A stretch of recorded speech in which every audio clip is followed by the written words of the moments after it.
अस्सलामु अलैकुम वरहमतुल्लाहि ताला वबरकातुहु अल्हम्दुलिल्लाहि रब्बिल आलमीन वस्सलातु वस्सलामु अला रसूलिहिन नबिय्यिल करीमिल अमीन व अला आलिहि व अस्हाबिहि अजमाइन। प्यारे बच्चों, आज हम दुरूसुल इस्लाम से दूसरी बुक उलूमुल कुरान सबक नंबर 1 कुरान करीम पढ़ेंगे।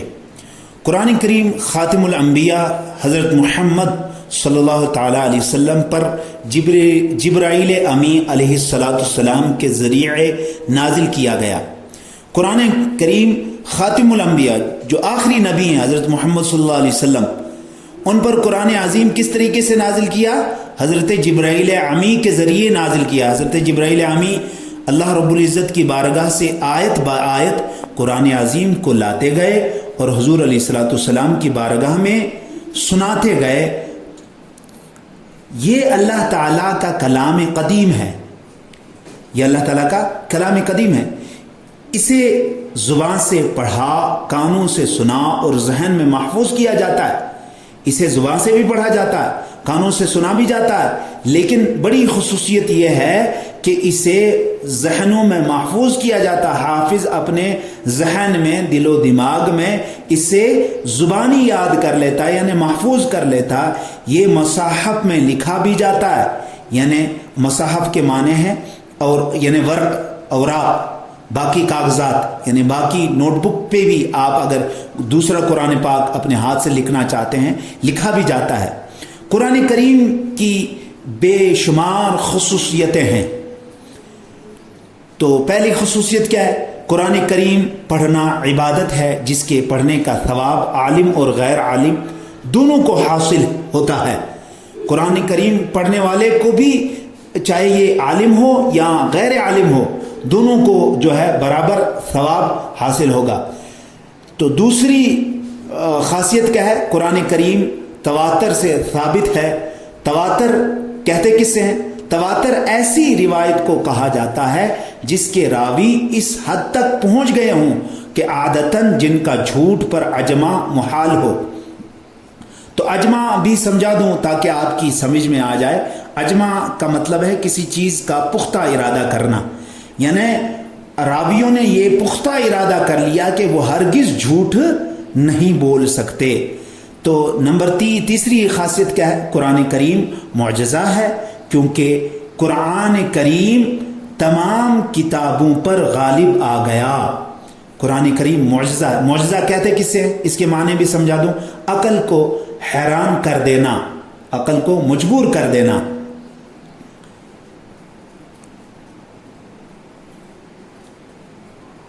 जबकि उसने अपने मिस्ल लाने के लिए चैलेंज दिया।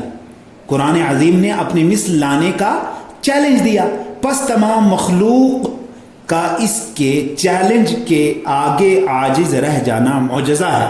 तमाम मखलूक, कुरान अज़ीम ने तमाम मखलूक को, तमाम किताबों को चैलेंज किया कि लात कर तो दिखाओ मेरी तरह, लेकिन कोई ना ला सका इसकी मिसल। तो आजिज रह गए, तो आजिज ही रह जाना कुरान अज़ीम का मुअज्ज़ा है। नंबर 4, चौथी खासियत क्या है? कुरान करीम अल्लाह ताला की जानिब से नाजिल की जाने वाली किताबों में आखिरी किताब है और ये क़यामत तक बाकी रहेगी। अल्लाह अकबर। यानी चौथी इसकी खासियत है, कुरान करीम अल्लाह ताला की जानिब से नाजिल की जाने वाली किताब, किताबों में आखिरी किताब है। जो बाकी किताबों हैं उनमें आखिरी किताब ये है कुरान अज़ीम, और ये क़यामत तक बाकी रहेगी। इसके मद्दे मुकाबिल में हम दूसरी किताबों को पढ़ते हैं, फेंक देते हैं, या नीचे रख देते हैं, या कहीं रख देते हैं, लेकिन कुरान अज़ीम को किस अदब से रखते हैं। अल्लाह अकबर। फिर नंबर 5वीं खासियत क्या है प्यारे बच्चों? तमाम इलाही किताबें जो कुरान मजीद से पहले नाजिल हुए वो सब की सब कुरान करीम के नाजिल होने से मनसूख हो गई। तो प्यारे बच्चों, मनसूख के क्या माने हैं ताकि समझ में आ जाए आपको? मनसूख के माने हैं रद्द हो जाना। यानी कुरान अज़ीम, जब कुरान अज़ीम ये लारैब किताब नाजिल हुई तो बाकी किताबें खुद ब खुद मनसूख हो गई, यानी रद्द कर दी गई। कुरान से पहले तमाम नाजिल करदा किताबों पर हमें ईमान रखना वाजिब है।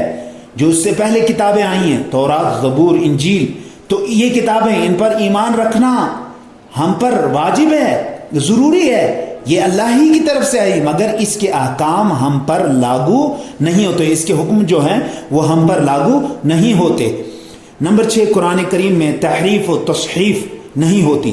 تحریف کہتے ہیں بدلنے کو، تصحیف کہتے ہیں الفاظ کے اعراب اس طرح بدل دینا کہ ان کے تلفظ مختلف ہو جائیں، یعنی رد و بدل ہو جائے، جس طرح اس سے پہلے نازل ہونے والی کتابوں میں ہوئی ہیں۔ تورات میں بھی رد و بدل ہوا، زبور میں بھی رد و بدل ہوا، انجیل میں بھی رد و بدل ہوا، لیکن قرآن ایسی کتاب ہے جس میں قیامت کے صبح تک رد و بدل نہیں ہو سکتا، کیونکہ اللہ تعالیٰ نے قرآن کریم کی حفاظت کا ذمہ خود لیا ہے، خود اپنے ذمہ اس کی حفاظت خود اپنے ذمہ لیا ہے۔ اپنے اس قول میں اللہ رب العزت قرآن میں فرماتا ہے، کیا فرماتا ہے؟ اِنَّا نَحْنُ نَزَّلْنَا الذِّكْرَ وَإِنَّا لَهُ لَحَافِظُونَ، بے شک ہم نے ہی قرآن نازل کیا ہے اور ہم ہی اس کے محافظ ہیں۔ قرآن کریم سے پہلے جتنی کتابیں نازل کی گئیں ان میں سے کسی ایک کا بھی پڑھنا اس وقت جائز نہیں ہے، کیونکہ متعصب یہود و نصارہ نے ان کتابوں میں تحریف کر دی، یعنی گھٹاؤ اور بڑھاؤ، کچھ مٹایا اور کچھ لکھ دیا۔ ہاں، ماہرین علماء کے لیے ان کتابوں کا پڑھنا جائز ہے، ماہرین علماء جو ہے ان کے لیے ان کتابوں کا پڑھنا جائز ہے، لیکن کب جائز ہے؟ ان کے لیے بھی، ماہرین علماء کے لیے بھی، جبکہ ان کا مقصد معارضین کے دعوے کا رد کرنا اور ان پر تنقید کرنا ہو۔ تنقید کا مطلب ہے تحریر پر اعتراض کرنا ہو، تب یہ علماء پڑھ سکتے ہیں۔ تو مشق، معنی لکھیے اور یاد کیجیے۔ الفاظ تواتر، تسلسل، اس کے معنی ہیں تسلسل، کسی چیز کا ایسی کثیر التعداد راویوں سے ثبوت جن کا جھوٹ پر اتحاد نہ ہو۔ راوی، سن کے بیان کرنے والا شخص۔ اجماع کے معنی ہے کسی چیز کا پختہ ارادہ کر لینا۔ چیلنج کا معنی ہے دعویٰ۔ تصحیف، الفاظ کے اعراب کو اس طرح بدل دینا کہ اس کے معنی مختلف ہو جائیں۔ متعصب، طرفدار، مدد دینا۔ تو پیارے بچوں، اب پڑھیں گے، غور سے پڑھیے اور جواب دیجئے، سوال و جواب پڑھیں گے۔ قرآن کریم کی کوئی 4 خصوصیتیں لکھیں، 4 کوئی بھی خصوصیت، 6 ہیں، 6 میں سے 4 کو لکھنا ہے۔ یعنی پہلے لے لیتے ہیں، قرآن کریم پڑھنا عبادت ہے، جس کے پڑھنے کا ثواب عالم اور غیر عالم دونوں کو حاصل ہوتا ہے۔ دوسری خصوصیت کی جگہ ہم یہ لیتے ہیں، قرآن کریم معجزہ ہے، کیونکہ قرآن کریم تمام کتابوں پر غالب آ گیا، جبکہ اس نے اپنے مثل لانے کے لیے چیلنج دیا، پس تمام مخلوق کا اس کے چیلنج کے آگے عاجز رہ جانا معجزہ ہے۔ تو تیسرا لے لیتے ہیں، قرآن کریم اللہ تعالیٰ کی جانب سے نازل کی جانے والی کتابوں میں آخری کتاب ہے اور یہ قیامت تک باقی رہ جائے گی۔ تو چوتھی جگہ لے لیتے ہیں اس مثال کو، تمام الہ کتابیں جو قرآن مجید سے پہلے نازل ہوئے وہ سب کے سب قرآن کریم کے نازل ہونے سے منسوخ ہو گئیں۔ قرآن سے پہلے تمام نازل کردہ کتابوں پر ہمیں ایمان رکھنا واجب ہے، مگر اس کے احکام ہم پر لاگو نہیں ہوتے۔ ٹھیک ہے، پھر سوال نمبر 2 ہے، قرآن کریم کی حفاظت کا ذمہ کس نے لیا ہے؟ قرآن ہی سے ثابت کیجئے۔ یہ کہہ رہے ہیں قرآن ہی سے ثابت کیجئے، تو ہم نے قرآن سے ثابت کرنا، اِنَّا نَحْنُ نَزَّلْنَا الذِّكْرَ وَإِنَّا لَهُ لَحَافِظُونَ، بے شک ہم نے ہی قرآن نازل کیا اور ہم ہی اس کے محافظ ہیں۔ کوشچن نمبر 3، قرآن کریم سے قبل نازل کردہ کتابیں پڑھنا جائز ہے، کیسے اور کیوں؟ اگر پڑھنا ہے تو کیسے اور کیوں؟